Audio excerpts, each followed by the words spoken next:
Recording started. There we go. So, and is Christina joining us, John, or can we go ahead and get started? We can get started. Okay, good. Well, in case you guys don't know, thanks, sweetheart. My wife just came in to make sure I didn't have technical difficulty because I'm not the technical guy in the family, that's for sure. So my name's Jim Shields. I'm the co-founder and owner of 18 Summers. I've had a real estate investment company for over 20 years and started doing this about 10 years ago and wrote a book because I saw that there was a big imbalance of success in business and success at home. And we didn't want to see that happen. We named the company 18 Summers because I believe that not all the years are created equal. And as we build our business, we want our family to come along with us. So that's always been our theme. I've done talks, workshops, different retreats. And I love working with entrepreneur families because that's what we are. We're an entrepreneur family of 4 children ranging from age 3 to 16. And obviously, the pandemic has been a surprise for all of us. It's something that we weren't expecting. Maybe a few of you were prepared, but everything's been brought home now. Work, school, family, everything's happening at home. And that changes the dynamic. There's lots of different things at play. And I know there's been some overwhelm, there's been some confusion, there's been frustration, and that's normal. But what I want to go over with you guys today is something that I'm helping other EO chapters with, using in my own family and working with just a ton of families that we're seeing a thread of things that can be done to help ground you in this awkward time. We don't know how long it's going to last. We don't know the exact fallout, and that can be pretty, intimidating for us business owners. I get it. But we want to go over 5 things today, just 5, and I'll make sure that you guys get a copy of this recording. I'm also going to send some PDFs that will better break this down. So if you want to take notes, you can, but I think you could probably sit back and listen. We're going to go over some really deep 5 things that I know is going to help because it helps me in my own family and is already seeing results for a lot of other people. So if you have any questions, go ahead and cut in. I want to make this as a conversation since there's a few of you guys on the line, but I want to go over a couple of things that I'm already working with a lot of entrepreneur families. Now, the first thing that I always like to say, because I've worked with entrepreneur families in tough situations now for about 10 years. Sometimes we're stepping into good times they want to make better. Sometimes it's more crisis type. And obviously now we're more feeling like a little bit of crisis type. I always say the first thing we need to do as entrepreneurs and heads of our family is we need to set the leadership tone. My good friend, who some of you might know, Den Napani, we've been friends for over 10 years now. I was just on his podcast the other day, and he's the one who has the saying, where awareness goes, energy flows. And what I like to say is that, focus breeds increase. So if you're focusing on, man, we just lost half of our accounts, we just liked on this. I'm not saying not to pay attention, but if you really hyper focus on that, you are going to start to spread infection into your family. And that's never a good thing.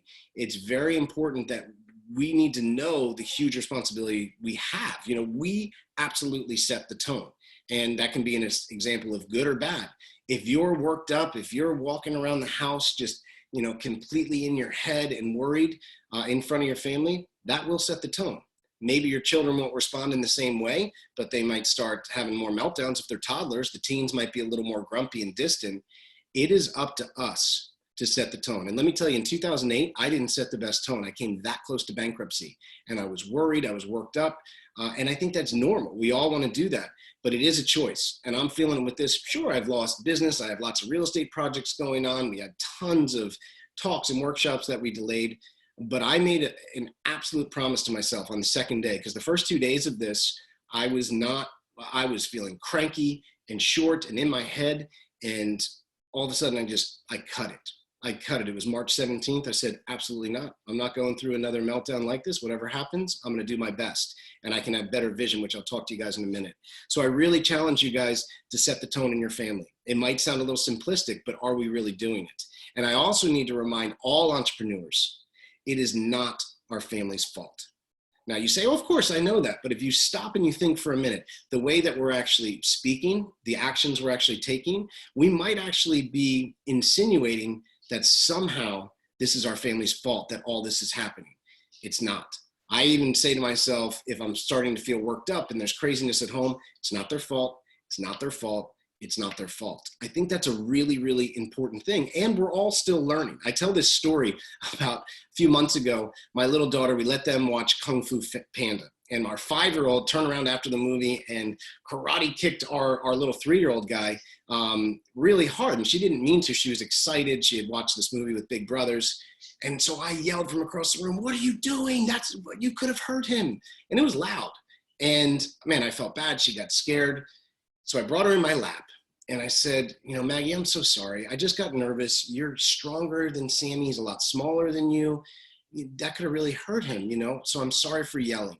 And she said, "Daddy, it's okay. You got to remember, we're all still learning." And my wife and I just looked at each other and said, holy cow, did that sage wisdom just come out of a 5-year-old? So what we've been doing as a family here, I've been saying it's not my family's fault. And I got to remember, we're all still learning. You can't say, "You should have known I was on this call. You should know that I'm trying to pay the mortgage." Where our teens might be saying in their head, "You should know that I'm not seeing my friends, so I'm going to be grumpy."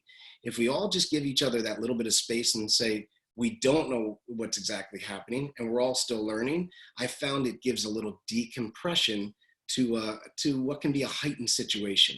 So that's super, super important to do. And setback recovery, for setting the leadership tone. When I've talked to a lot of entrepreneurs over the last few weeks, here's an absolute straightforward, straight shot that can make a huge difference and keep you on solid ground. You probably are going to be short once in a while. You might be impatient. Set that tone. The recovery pace is really important. Apologize fast and sincerely. Now, we all know the ego gets in the way and say, gosh, it's so much easier to justify, I'm working hard, how much I have on my plate, I'm getting PPP, I'm trying to get things taken care of, save jobs, protect the mortgage, whatever it is. But it doesn't make us immune from an apology, from respect, and still loving our family. We're just not immune. We're not removed from that responsibility. So what I recommend, something that can take what could be a 3-day issue into a 10-minute issue, is recognize, apologize fast, and apologize sincerely. Not a backhanded apology like, "Well, I'm sorry that you're overwhelmed." Not like that. We've all made those, and it's hard, especially for us entrepreneurs, for me to take that ego aside and justify, I should apologize now, and apologize sincerely. That one thing, I've gotten notes back, texts back saying, "Thanks for reminding me of that," because I know that could have spiraled. Lots of things can spiral either in the right direction or the wrong direction. And that one simple thing has been huge. So I highly recommend apologize fast, apologize sincerely. Now, the second thing, which is one of the things we're known for at 18 Summers, is we talk about tech fasting a lot. Right now, what I'm calling it is tech distancing. We're all used to the social distancing now, but tech distancing is really important. And there's 2 parts to that. And I want to talk about this because it can, I believe, make or break a family, especially in the situations like this right now. Now, with tech distancing, you have to remember that there is now everything at home. And you don't want to be what I call work puking in your living room. So the family's all there and all of a sudden you're getting a text, you're getting a call, you're checking an email, and all of your expressions are shown right there. I call it work puking in your living room. You're impeding on family grounds to do good stuff, to work hard in unknown times. I get it, but it can really affect things. On the second day, when I told you that the first 2 days I felt bitter, short, really in my head, I had taken a text where I was trying to help someone who was going through a really hard time. I thought they were being taken advantage of. And man, I was pretty worked up. My 5-year-old daughter again looked at me and said, "Daddy, why are you so mad at me?" And that was it. That was the catalyst right there where I said, nope, I am not going to work puke in my living room. So what I think it's really important to do, and it sounds again simplistic, but have you done it? If you don't have a home office, have you set something up in your home where that's where you're going to take those tougher calls, those harder emails. So you give that absolute focus. And what's happening is you can't be half in and half out. We'll talk about scheduling in a minute, but if you are serious about holding things together, you need to separate yourself from the family to do this work. Don't be doing it in the living room, because again, you're going to get to that, "You should have known better. I'm taking this important call." But there you are in the living room trying to take it, and they're just being kids. The family's just being a family. You need to absolutely and totally separate when you're doing that and have set times, which again, we'll go over in a minute. Media consumption, guys. tech distancing includes media consumption. I mean, I don't need to tell you guys, in EO, you guys have really good education and learning. We know that too much exposure to certain things we don't need is not going to help. You know, the first few days, you might have been looking at the coronavirus updates every day, or not every day, every 10 minutes. That's not going to do any good. We have a saying at 18 Summers. If you are watching and reading the news for a half hour a day, you're informed. If you're doing that for more than 2 hours a day, you're infected.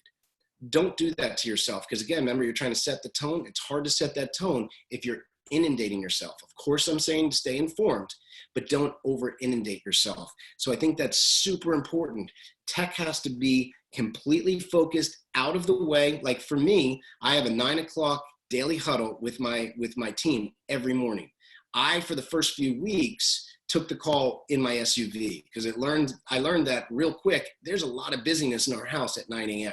So I wanted to make sure I wasn't, missing this call because I needed my full focus. It's helped keep my businesses together. But I also didn't want to be getting frustrated because there's noise, there's dogs barking, none of that. So I keep completely separate. And you clear the same space for family. Now, this is really important. This half in work, half in parenting family doesn't work. I'm telling you, if I've seen anything destroy families, it's this, where again, we're trying to, like my littlest guy, I was getting on the trampoline with him and I get a text and someone has really dropped the ball on something. And so I'm talking in my head, I'm, swearing under my breath, and I get on the trampoline. And was I there? No, I'm not there with him now. I'm wrapped up in this. So even through these tough times, and I know some of you are going through some unknown times, you need to rejuvenate, you need to recharge, and you need to keep your relationship strong. The only way that I know to do that is to be tech distancing from work stuff and be fully focused with the family. What we've started is called the Mealtime Challenge. We like dinner time. So for us, we have no tech in our house 5:30 to 7:30 every day. Sometimes it's 6 to 8 if things are backed up, but normally 5:30 to 7:30, there's no phones for me, my teens, my wife, there's no email, there's no news, nothing. It's just bringing things back together. Does that mean we just sit there and stare at each other? No, but there's a rejuvenation where at least at that time, it's turned off. 60 years ago, there's an interesting stat. 60 years ago, there was, the average dinner time was 90 minutes. This time today, 12 minutes. It shows you we're rushing off to things, that thread, that text. I love technology. I couldn't be doing this with you guys if I wasn't, but you have to do tech distancing now and with your family on a daily basis, because if not, you will start to drift apart. It's been proven scientifically that connection within relationships can be affected if there's always a phone in between you. And you guys don't want to do that. We want to make the most of this. So the Mealtime Challenge, let's start with one small victory, one bar to climb over that you'll see results. And you don't need to do it for 2 hours. I've been working at this for years, again, because I was really shitty at being able to separate from my tech. I've gotten really good at it now. Even my teen sons will say, yeah, dad's not like that at all anymore. So, but let me give you a little bit of hint for the Mealtime Challenge. Have this time where everyone's down, read a book, get outside, do whatever, rejuvenate. And then at dinner, we like to do something called Best and Weirdest. I ask our whole family, everyone goes around from the 3-year-old to the 16-year-old, me and my wife, what was your best part of the day? What was your weirdest part of the day? And it sounds interesting. I got it from a good friend of mine who's a business consultant. It brings up interesting points with the family. I can tell you a few weeks ago when this started, we asked the best and weirdest. And again, my little daughter said, the weirdest part of the day was when we went to Granny and Poppy's house and I couldn't go over and give them a hug. We had dropped off groceries at my parents' house, who are in their early 80s, and we couldn't go over and see them. And that was really tough. But let me tell you, it brought up an incredible conversation with our family. So I encourage you, turn off the phones for at least one meal a day, completely off. Everyone buys in, give yourself that space. And if you sit down at a meal, ask that question. It sounds so simple, but it gets such great results. Another question we like to ask, which maybe none of us have asked out there yet, what's been the hardest part of this lockdown for you? We guess, we don't know. We're busy trying to keep our businesses together, but we still want to stay informed. What are your teens going through? What are your toddlers going through? What's your wife or your husband going through? That's a very direct question. What has been the hardest part of this lockdown for you? You'll be shocked possibly at the answers I got. I know I was for my sons, and I wasn't so shocked. One of my sons said, we're missing our friends. We don't get to go anywhere, and we're missing our friends. So that kind of said something, and it made me think back to what I would have thought when I was 14 years old. We cannot discount, and this is really important. Don't discount what they're going through just because you're saying, I'm paying the mortgage and keeping a business alive. You're not 14 anymore. But at 14, this might have been really heavy. So I'm really trying to give more compassion to those situations. So tech distancing, you don't even have the space or ability to do that if you're constantly checking a text, constantly checking an email, you're talking to your family and you take a call right in front of them. It's a weird line to cross, and I call it, again, half in family, half in parenting. It doesn't work well. So again, let's start by getting some small victories. Have a separate space where you're going to take those tougher calls, those tougher emails, and before you return back to family life, if you're going out, take a few deep breaths. Don't take that energy or that expression out with you, because you might be wearing it like I was the second day, and my daughter's thinking, wow, daddy's mad at me. And she had nothing to do with it. Now, also tech distancing, you have to have times where you're completely and totally unavailable to your work, to your tech, so that you do that. And I don't have to tell this group again, media. 30 minutes a day, you're informed. 2+ hours, you're infected. You don't want to be infected. Stay informed. Don't let that overrun you. Mealtime challenge, you guys know what to do. It's a lot of fun. You're going to have good conversations. So that's step number 2, tech distancing. Now, step number 3 is revise. Everyone knows about the schedule, like set a schedule. Let's put together a schedule. I've even seen memes on Facebook. Hey, Karen, I don't want your schedule. I want a martini at 2 o'clock. Funny, yes, we got to laugh at that. But here's the issue I see with the schedule. We call this revise. And the reason is a lot of people that we've worked with said, hey, I made a schedule since we're all home to try to keep things together. We stuck to it for almost 2 days. It fell apart. It was a complete disaster. And then I say to them, okay, and then? And they go, well, we just kind of gave up on it. And I said, well, what's it like right now? Oh, it's chaos. We're just totally overwhelmed, overworked. And I said, look, you don't get something right on the first time. If you've ever done meditation, it was probably pretty tough to meditate the first time. I know when I first started surfing, I wasn't standing up real well on the board. And I say, look, we've never done this before. How could you get the schedule right on the first time? You have to be willing to revise, just like all of us entrepreneurs in business do. That's such a key thing. And again, this is giving you freedom. I love Jocko Wilkins. I'm a big fan of his stuff, and it's called Discipline Breeds Freedom, or discipline equals freedom. It doesn't take it away. And I'm not saying you have to script your whole life, but you do have to sit down and do a schedule. And if you didn't involve your kids, involve them with the process, because that which we help create, we support. Everyone knows that. So if you started with the schedule, if you didn't start with it, sit down as a group and try to work it out. And if you have, and you've given up, go back. Revise. We're entrepreneurs. We don't give up after the first time, but I can tell you, and I'll send out our schedule of where it's come down to over the last month. We're on pretty good track. And we have a couple of islands of consistency that hold things in place. Okay. It's not like you have to have 57 things and too many things scripted. That's not what I'm saying, but you have some big rocks in place that are going to hold you together. I have my morning routine. I have my daily huddle. I take a break for work. And then I'm doing that mealtime challenge. My phone's off every day from 5:30 to 7:30. Now, when I do a few of these things, when I keep to those things, it keeps everything else in. It gives space for the emergencies, the things that come up.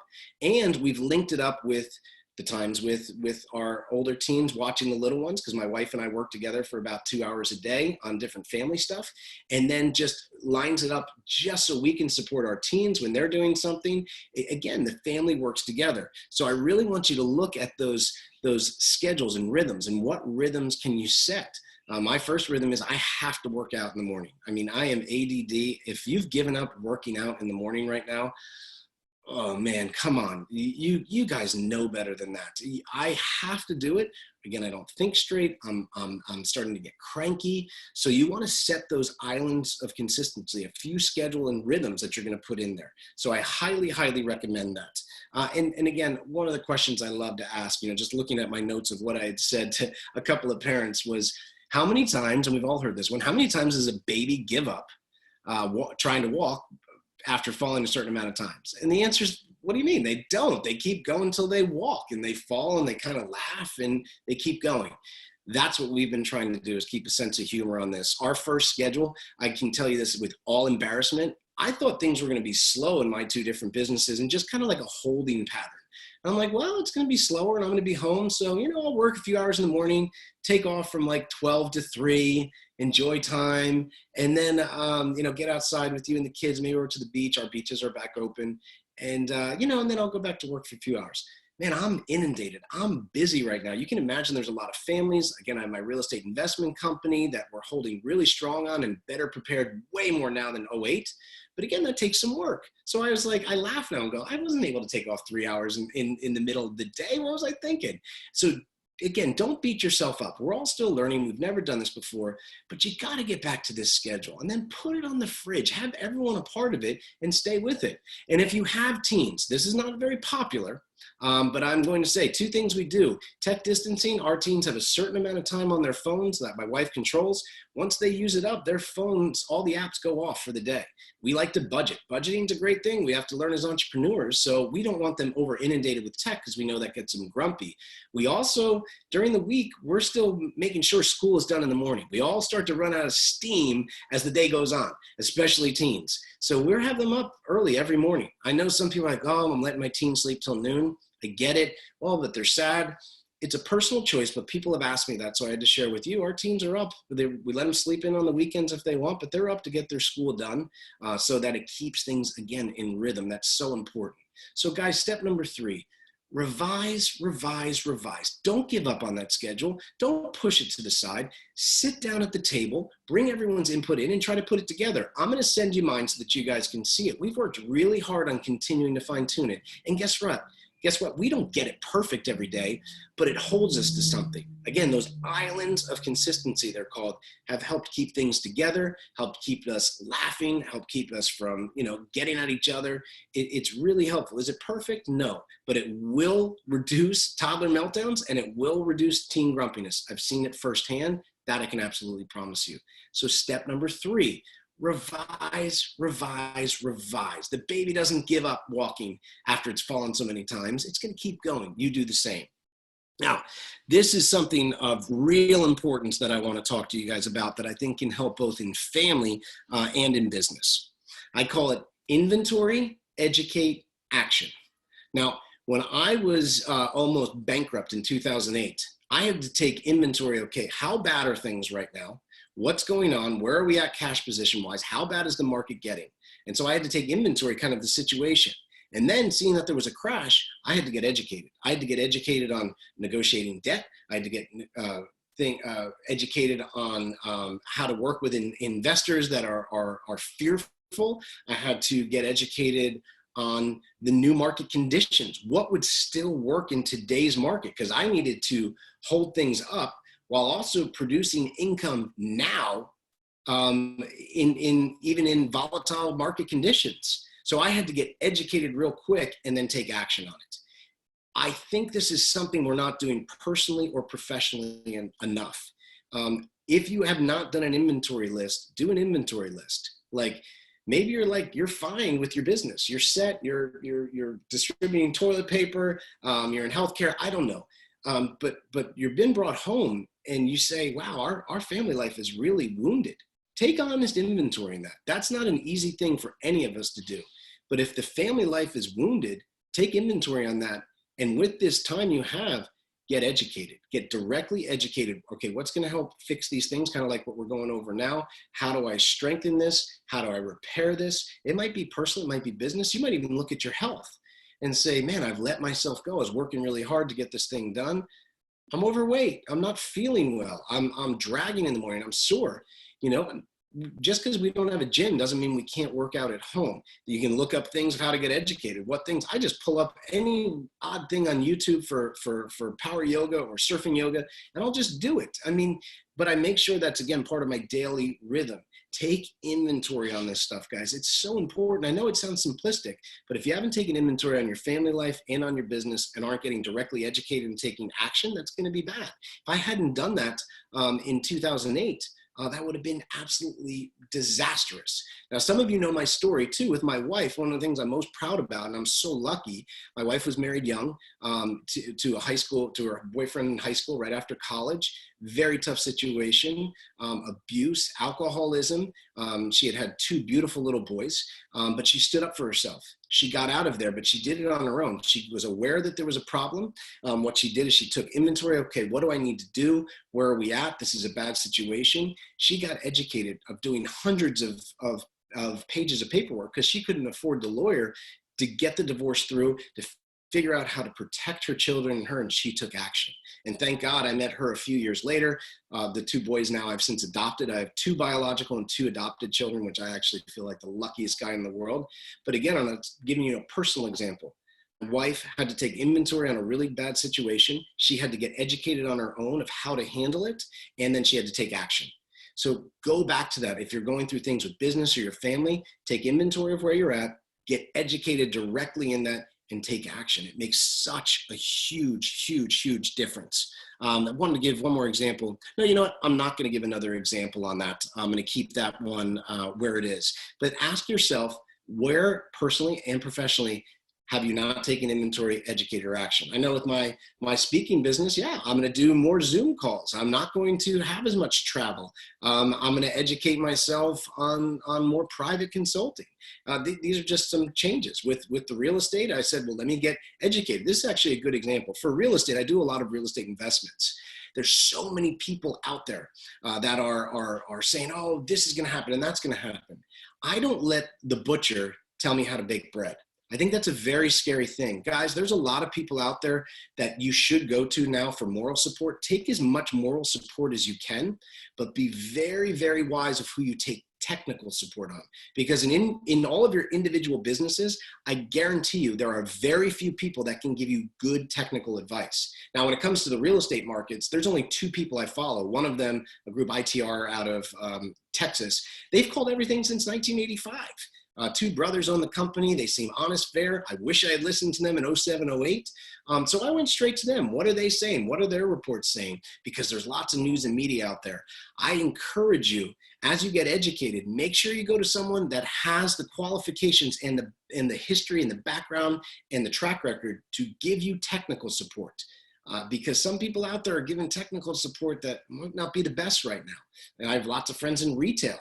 I don't know anything about retail. I can give them moral support. I really can't give them technical support of how to go through that. So again, when you're getting aware and then you're doing that inventory, educate, action, be very, very choosy, guys, of who you're actually taking this consult from, because it can make or break you. People have good intentions, but if they're not qualified to give you technical advice, whether it's in your health, whether it's in your family, whether it's in your business, choose that really wisely. It could be the difference between getting through this really well or not. So last thing that I wanted to go over, guys, and this is kind of a broad thing that we talk about a lot. It's really fascinating to hear what people are saying from this one thing. You got to reframe this. We got to reframe this situation. And how do you do that?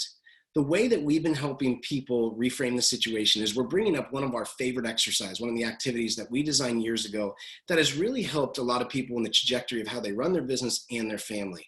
And it's something that we made up called the 75-year-old self. Now, what does that mean? Whenever I'm feeling condensed or crushed or bitter or overwhelmed, I always try to go to the 75-year-old self. And it's a very simple exercise that has great results. So what does that mean? Sit there for a minute, take a deep breath, and try to imagine yourself down the road. For me, that'd be 30 years down the road as your 75-year-old self. You know, I hope I still have some hair. I hope I'm still surfing and with my family. But what would that 75-year-old self say to me right now about the situation that I'm going through? And I did this on March 17th, 2 days into the pandemic, when I was feeling, like I told you guys, bitter, short. I wasn't setting a good tone for my family. And my 75-year-old self said to me, you've been through business struggles before. You've been through tough times. You can handle this, but you may never have an opportunity to have your family home like this. You know, teen grumpiness, toddler meltdowns, dogs barking out of control. That's the good stuff, man. You're going to miss that. You're going to miss that. Make the most of this right now. You have the chance to learn side by side with your children right now. You have the chance, the opportunity right now to look this situation in the eye and laugh and be giddy and choose to be. I'm sitting here at 75. You can get through this. You've been here before. You'll probably be here again. Why not just make the most of it? That's what my 75-year-old self was saying to me, amongst other things. Jim, you're young. You're healthy. Your whole family was there. You have water, you have electricity, you have food. You're able to contact your friends. You're still able to teach and be here like this. Man, there's some good things going on. Don't put that magnifying glass on the struggles. Remember what we talked about? Because focus breeds growth, and you don't want to grow those things. So take the time. Again, so many of the things that we talk about, guys, are like, yeah, I get it. That sounds good. Give yourself that gift. Take the time to sit there for 5 minutes, as crazy it might sound, and figure out, what do you think the 75-year-old version of John and Lee and Rob and Jeremy would say to you right now? I think you'll be really pleasantly surprised. We're starting to, and if you want to share and email me them, it's amazing what people are saying. This is what my 75-year-old self said to me. But it's usually encouraging. It's usually like, hey, I can laugh along the way. Hey, I can still listen to music every day and run around with my kids if I choose to, even through this. I don't have to let this bury me. I know that I can work my way through this. There's just lots of good that comes out of it. So let's reframe this as a situation. Again, we're all called to be home. There's worse places to be than to be at home. So reframe the situation with that. And remember, have empathy. Have empathy for each person in your family. We're all still learning. And from different research and things that we're studying, my wife, again, ran Montessori and Waldorf schools for years, and she's been a huge teacher for me. But we've been coming across some very interesting research that, although it's different than like certain third world countries, just know that in certain forms, your children are going through types of trauma. Does that mean that they should be allowed to do whatever they want and to get whatever they want? And no, it doesn't. But we can't discount that. This has never been faced before. None of us know what this does. I can only imagine, when I had to really sit there and think, well, as a teen, this would have been really hard on me. I love being with my friends. I love playing sports. And so it could be causing trauma. And for little ones, wow, like if you have kids under the age of 5, this is really tough for them to understand. They might like you being home, but they also feel it's something different. They might know it has the virus, like my 3 and 5-year-old, but you really want to give them empathy and support. And again, like I said, reframing this, please don't discount anyone else's problems in the family, especially if one spouse is now kind of holding down the family fort. That's your most important enterprise, and it is tough work. We're seeing that more and more. If a lot of you have been away from home and home now, don't discount that. Again, don't do that classic, I'm trying to pay the mortgage here. Everything else that you're working on is not as important, is not as valid. That can really hurt family situations, guys, and you don't want to do that. And the last thing I like to say with reframing the situation is change for the better. What is the change for the better list? Change for the better is a simple thing, 2 or 3 things. I said on my 46th birthday, which is next week, I'm going to do a backflip on the trampoline. I'm going to be in phenomenal shape, and I'm going to have my 2 businesses better scripted, better organized for when I think this is going to start to come out slowly and move in the right direction by June. Set some what are things for the better. One of the things for the better for me is I'm going to be on the road less. This is something that I don't want to lose the lesson.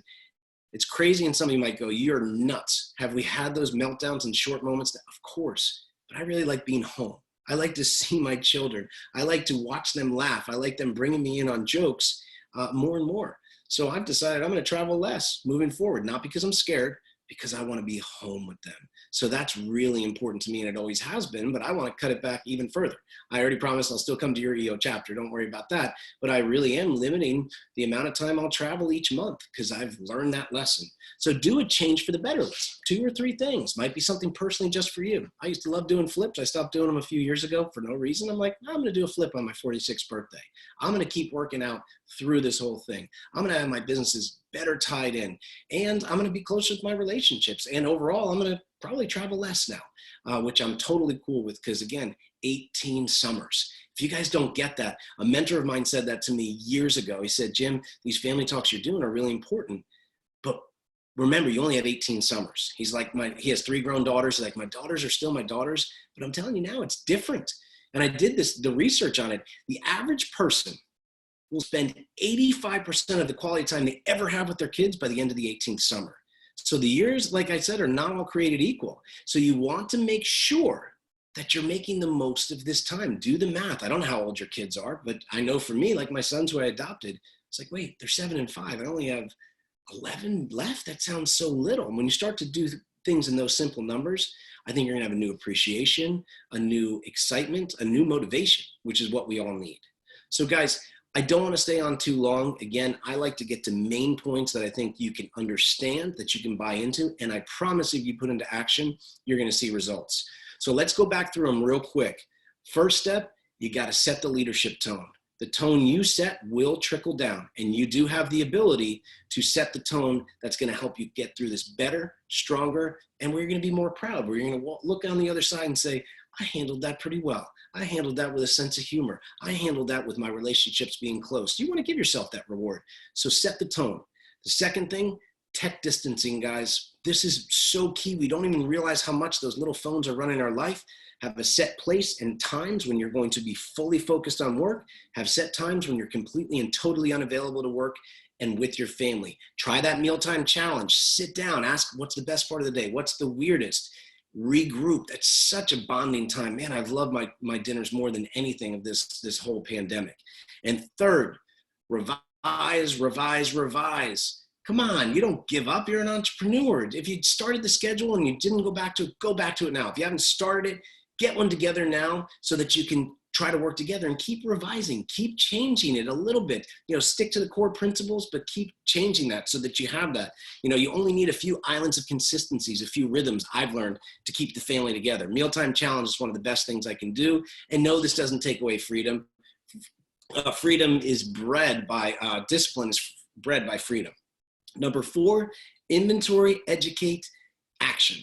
Take inventory on your personal situations, on your business situations, and then whatever you're dealing with, get educated directly in those, become a fast learner on it, and take action. You can come out of this thing better personally and professionally, no matter what you're in, I believe, if you do this. So keep taking inventory, keep getting educated in whatever that inventory is telling you need to work on, and take action. And third, I'm going a little quick. 5th and final, reframe the situation. What would the 75-year-old self say to you guys right now? I think you're going to be pleasantly surprised. This won't last forever. It can't. Nothing like this lasts forever. I thought '08 was going to last forever. It didn't. I came through it, and it helped me in so many ways I can't even tell you guys. But this is something that you can reframe. You can set that tone. Ask the 75-year-old self. Realize that everyone's still learning, and don't discount what anyone else in the family is going through. And make that change for the better list. Do a few things that are fun for you. I don't know what it is. Maybe it's a certain hobby, working out. I don't know what it is. But do a simple, short change for the better and stick to it. Give yourself that reward. So I wanted to make sure if there were any questions, I was here to answer them. John, did you have any questions or follow-ups? And I don't. It does. It all resonates very good. I don't even have kids, and I can see where I can apply just about everything that you've mentioned. So.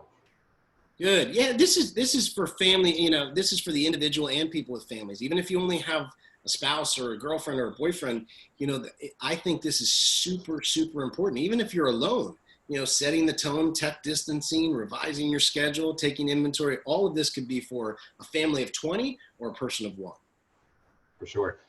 One thing I do have is when it comes to routine, man, the entrepreneur life makes it very hard for me to be in routine a lot of times. And I know you said setting the routine and then, don't be scared to revise the schedule and things like that.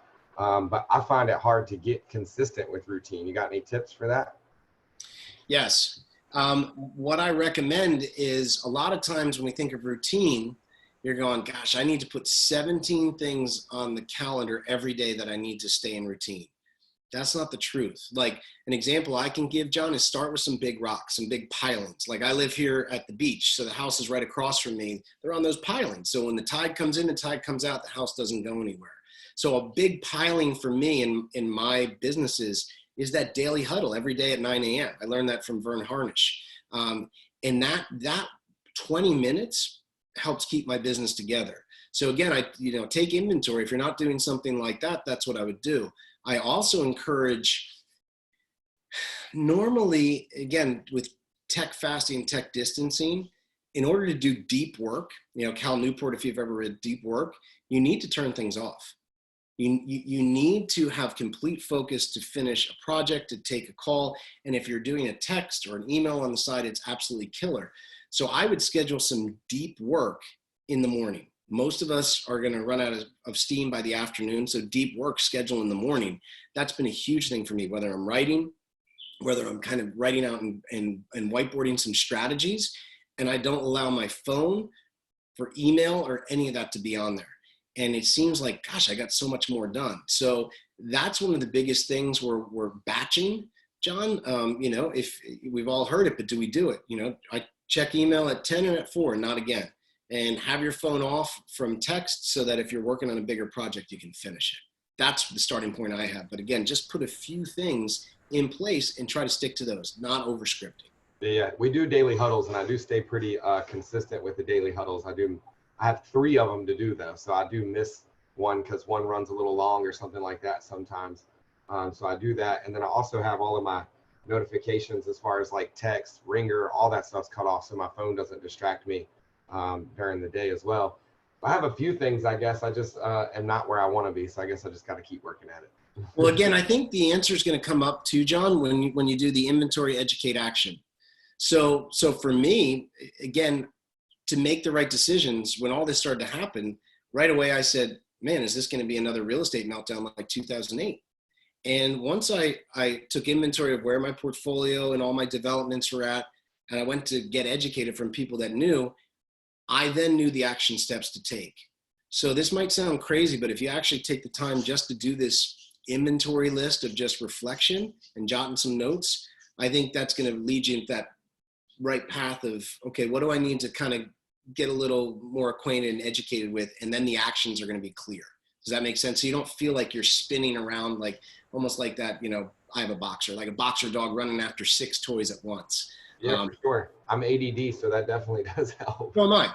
So I guess we have an advantage and a disadvantage. For sure. What I found is, I can get hyper focused, especially and relaxed, especially if I get that, take inventory, I'm getting educated around something I just took inventory on, and then take action. Cool. Anything else from any of the others? Lee, Rob, Jeremy? Everything was very well laid out, actionable, made perfect sense. And I'm interested in what my 75-year-old self has to say about a few things. Good. Yeah, it's a simple exercise, but it's gotten a lot of results for a lot of people. I know it definitely changes. It gives you that longer approach. So definitely give it a try. That's a neat concept. Good. Well, hey, I love EO. You're welcome, Lee. I love EO. Was excited to be able to get on a call with you guys. Hopefully we'll be working more. But again, I really believe success in business doesn't mean that you can't be successful at home. I want to see both. That's why I love working with entrepreneur families, because I think you can have the best of both worlds. But we do have to give some focused attention and education. Again, taking inventory. Hey, I haven't really taken the time to get educated on family life. On business, yes, it can make a huge difference. And so hopefully take these things to heart. They might seem simple, but sometimes it's the simple that get the best results. And I always encourage people, no matter what it is, don't be afraid to ask for help. We like in 2008, I thought asking for help meant I was helpless. In fact, it was the opposite. It was swallowing my pride and going to some mentors and asking for help is why I survived, why we came through it stronger. Asking for help doesn't make you helpless. In fact, just the opposite. So if you're struggling business or family, I encourage you, just reach out, ask for help, because you are definitely not alone in both those categories, because I've been talking to a ton of people. So anything I can do to continue to help the chapter, happy to do it. Again, we kept this right about 45 minutes, which I'm happy with. That way it's short, potent, and some clear action steps. But I'll be here for you guys. I'll make sure that I get out some PDFs and some other supporting things on tech distancing and the overall concepts that we talked about. But John, if you or Christina want to reach out, anything I can do, happy to help you guys, and definitely wish you well through this whole situation, which will come together. Yeah, thanks. I appreciate your time, and I'll definitely be in touch very soon about what we had talked about before.